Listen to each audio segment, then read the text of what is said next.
Welcome back. A growing number of Americans are finding themselves car poor due to rising auto loan debt.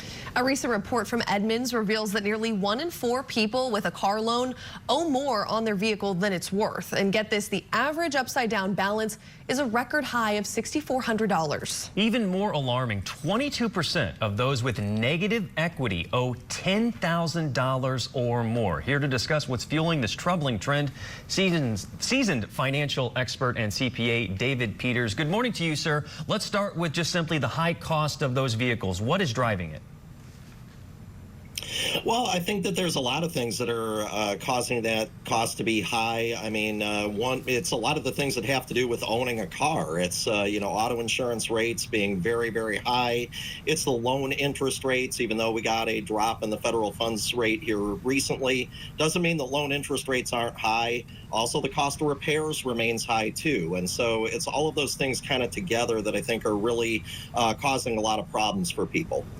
And for those who are looking at buying a new car at this point, what are the smartest ways to approach financing?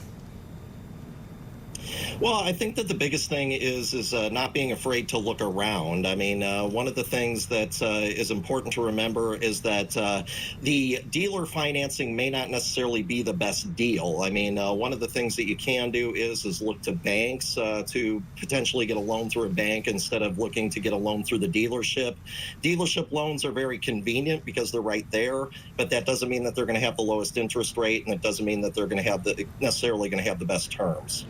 If you are in a situation right now where you are strapped for cash and you need a car, what price point do you start at? Do you even look at new cars? You need to keep your options open. I mean, I think that, sometimes a used car can be significantly cheaper, but we have seen situations, even used cars are comparable to what a new car cost would. In the long run, a new car may actually last longer, and you may actually spend less money on repairs with a new car. So I think that just sort of taking all of those things into consideration, I think, is what you have to do. There's not everybody's going to have a different price point, what's going to be available in their budget.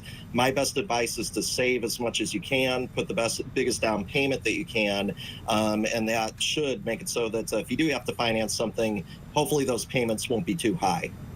And for people, we hear, okay, don't spend more than this percentage of your monthly income on rent. For people who, are looking into getting a new car, need a new car, what percentage budget-wise is a smart way to, kind of think of the numbers here for how much you should spend on your car so that you don't end up upside down on your car payments?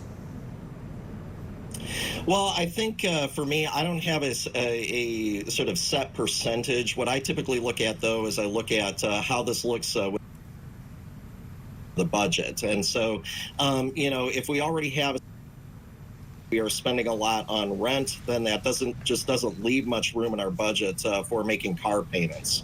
I think that at our budget overall, take a hard look at your budget and try to figure out what is month to the next. And outside of debt, one of the stunning things that I've noticed is car insurance rates. Like, they have gone up dramatically in recent years, David. Yeah, so the high cost of auto insurance is a big deal, and it doesn't look like there's necessarily going to be a quick end in sight for that. One thing to keep in mind, though, is with auto insurance, is that it is a standardized product. It is a product that is state regulated, and so that means that you should shop around. You should look for the best deal. Don't just renew whatever policy that you have. Try to take a look at other deals that are out there and try to compare rates, because you can find that you can actually save a lot of money by actually going away from your current auto insurer. And some of the auto insurance, when you bundle it with the house, renter's car, that actually can make a difference for people as well. Financial expert David Peters, thank you so much for being with us this morning. We appreciate it. Thank you for having me.